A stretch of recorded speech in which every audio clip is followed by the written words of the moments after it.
Every culture has its rules, its expectations.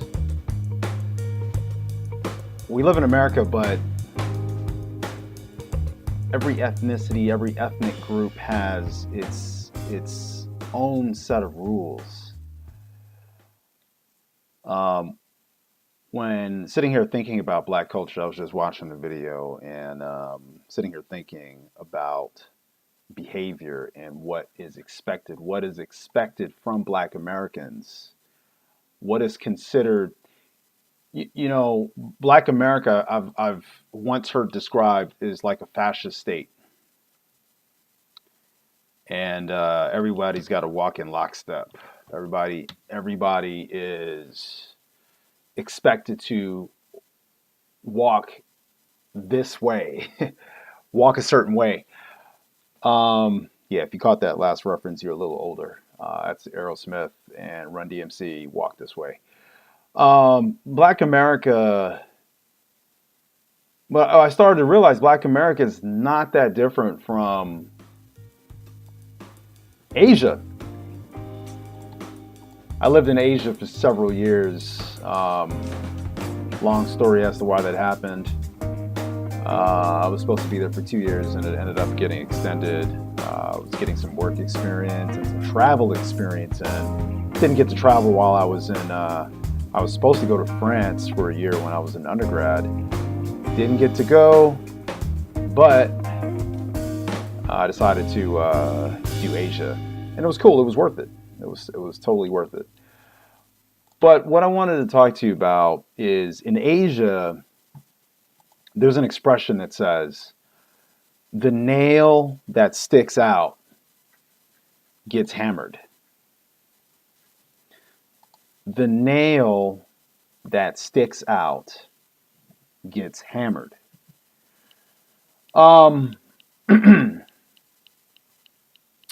this means is, if you think you're going to become an individual in Asia, guess again. Think again. Asia, like African America,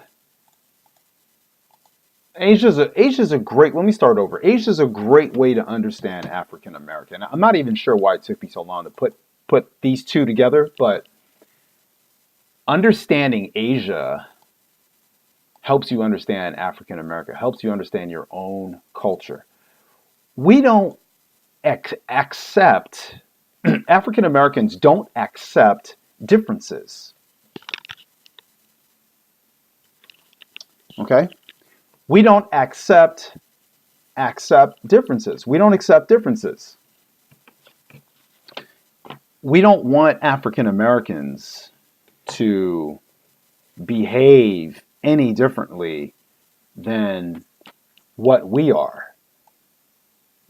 And it's the irony here. The irony is so incredible because we, in a defense mechanism, due to the racist nature of America, in a defense mechanism, we extol the virtues of diversity. We talk about how important diversity is, but at the same time, we're talking about racial diversity, but at the same time, we don't allow for diversity or progression within our own group. And this is what's interesting to me. Men and women in the African American community are expected to act, to behave a certain way. Doesn't matter what your social standing is, you're expected to act like a certain type of person. Doesn't matter how rich you are, doesn't matter what your standing is, you are expected to act a certain way. And if you don't, you are immediately hammered with comments. people start to feel like you think you're better than them. People start to feel like you feel your stuff doesn't stink. People start to dislike you because you seek your own way. And what you're it's like what you're saying to Black Americans is, your way isn't good enough for me. I want something better or something else. But something else doesn't necessarily, for sake of argument, something better. Doesn't always mean that. Okay? Something else doesn't always mean something better. Something else could be something worse, or it could be something equal. But in the minds of the Black Vortex, the mindset of the Black Vortex is anything that is outside of the prescribed norm, anything that's outside of this Tiffany Haddish type of, Al Sharpton type of, social justice warrior type, street type, hip hop thought type, anything outside of that is an offense. It's an offense. It's offensive. It's betrayal. It's an act of betrayal. Now, these words aren't stated, but this is how people feel. This is how people feel. This is how people treat it. Okay? I'm going to get to a major point here that just hit me today. Guys, I've been doing this for over 2 years now, going at it with these videos. It's been a learning experience for me, and I'm sure it's been a learning experience for a lot of you. A lot of you have been with me along the journey, and I thank you. Once again, I don't monetize these videos. That means I'm not being paid from them. Google would probably show them to more people, would suggest them to more people if I did monetize them. That means Google would be able to actually make money off it instead of just having my videos on their server, which costs them money. Which is why my videos aren't being shown, which is why I don't have 50,000 subscribers or 20,000 subscribers. Trust me, I'm not the only person preaching this message, and people who preach this type of message, they have a lot of subscribers. Or maybe I'm just not as likable, or maybe because I don't have demonstrable black scent when I do these videos, people don't like me as much because they sense that I think I'm better, or they sense they have feelings of betrayal. I don't know, but let me get into some things. There have been some comments about why there have been some accusations, and I'm going to point to two things, and I'm going to lend credence to these actual accusations. I'm going to legitimize them. I think there's truth in them. A couple of weeks ago, I posted a video about a guy named, I think his name was Tony, who was catfishing the heck out of this what looks like a white woman. And he stated that black women just didn't let him. He didn't feel like he could be himself. Okay, I'm gonna get into this. This is deep. I want you to listen to me. Before you get offended, before you start getting in your feelings and start, before you want to back out and close down the video like you've heard this before, just listen. Give it a chance. What Tony was saying was, he didn't feel like who he was good enough for the black community. He wasn't like those other guys. He wasn't that street guy. He wasn't that that cool guy, according to the black community standards. And because he wasn't that, he felt like he wouldn't be accepted. He finds black women attractive, but he doesn't feel like he can approach them because he doesn't feel like he is their type. He's a nerd, and he likes video games and comic books and that kind of thing. And he's a decent guy. He's not a bad looking guy. But as a result of his activities and how his activities actually clashed with the dominant black society at large, he decided it would be better for him to leave the black community, quote unquote, in terms of dating, maybe his friends as well, in exchange for dating a white woman or a woman who's non-black who he felt would understand him. Now, I'm going to make another point, and then I'm going to go to my final point, which is going to tie the two together. And it's going to prove that nobody's really wrong in all this. We've just been looking at it the wrong way. There have been accusations that black women, once they start to interracially date, stay with me, behave in a different way with other men. Now, I don't have any personal evidence of this. I don't know if this is true. I don't have any evidence, but what I'm going to say is I'm taking these anecdotes at face value. I'm just taking them and using them at face value, okay? And what I want to say is that there's probably truth to both of these stories. When I put up that video about Tony, a lot of black women on the channel just dismissed him.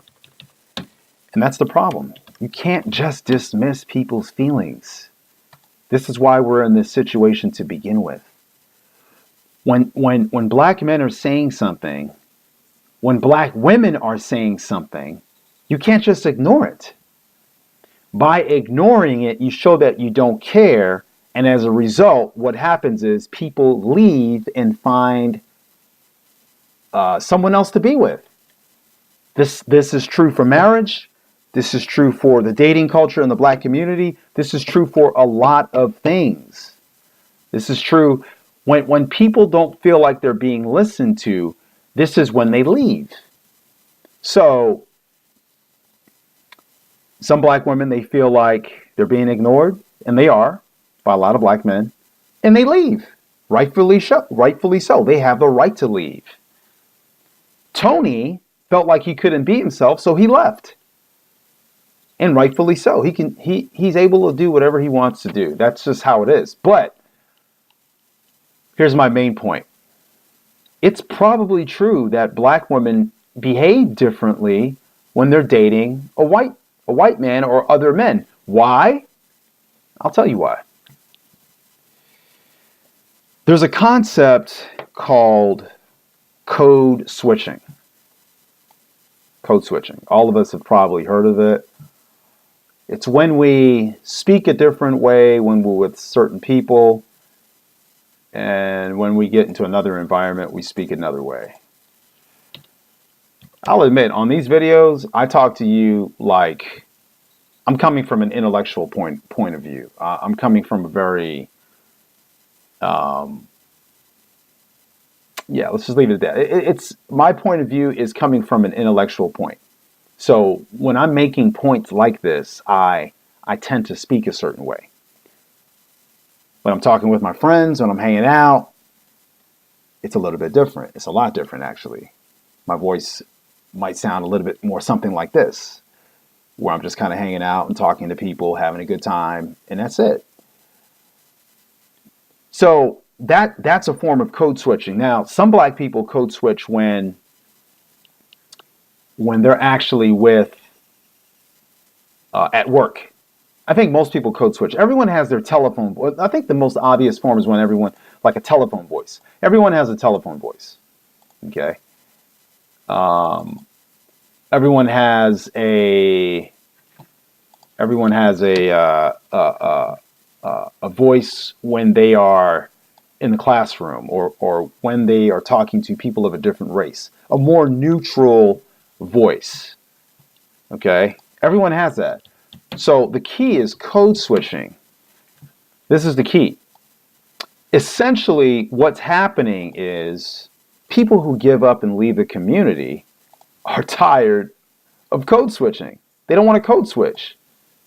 They want to be themselves. They want to be themselves. And there's another theory, and that people who also leave, it's not that some of them may not be tired of code switching, but they realize they no longer have to code switch to be in the black community, or now that they're talking to a white person or someone else, they feel like, who may be their spouse, now they really don't have to code switch. Because their code switching is usually when you switch over to the black talk, to the black slang, it's usually when you're talking to black people. But now that you're dealing with a spouse who's of another race, you don't have to talk to them like that. So this is why, and it's not just talking, it's also behavior. It's also behavior all the way. This is why some black men may recognize that some black women are acting a certain way when they're dating men who were non-black. And it's because these black women, probably unbeknownst to them, probably subconsciously, are code switching or behavior switching when they're in another environment. Okay? Black guys hanging out with a bunch of other black guys, they tend to act tough and more macho. Listening to hip hop, forget about it, man. It's going to get crazy. The street's going to come out. The street side's going to come out.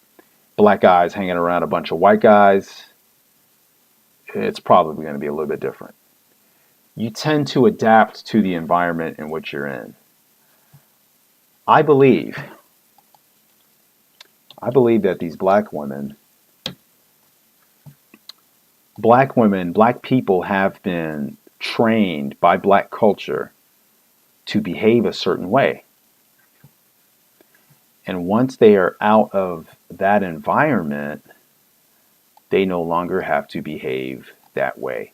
They can behave more normally. They can put on their behavior is completely transformed because they're not in that environment where they have to behave that way. I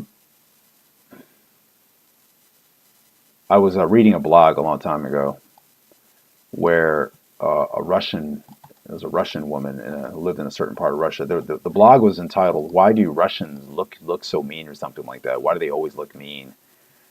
And I believe I did a search on that too. I was doing a search because I was trying to understand it. Because I was in a part of Korea, in the city of Busan, and there's like a Russian community. And the Russians just look so mean. They just look so cold-blooded. And what the blog was saying, the Russian woman was saying, is because of the violence and the violent environment in certain parts of Russia, people will sort of put on a mean look. And it's a defense mechanism. It's the same way a porcupine will raise its quills. It's the same way, a pufferfish, when threatened, will puff up its body. Okay? It's the same way guys, when they feel threatened, they're around other guys, will suck their abs, suck their stomach in, and poke their chest out. Okay? It's the same thing. It's a defense mechanism. So these people would look mean in public to say, "Don't mess with me." In the same way, I believe because the black community is so dysfunctional and so full of violence, and it's an environment where people can't always feel at ease. There's always stress from certain situations, whether it be poverty, whether it be the results of poverty, which could be being robbed, crime, whatever it may be. There's a certain atmosphere which lends way to a certain type of behavior. And these people, black men and black women, who live in these communities feel as if they have to behave a certain way in order to not give off signs of weakness, not give off signs of whatever it is that they need to get off, what that happens in the black community, that the black community has socialized our people to thinking is more black. This is more appropriate to be like this. This is how black people behave.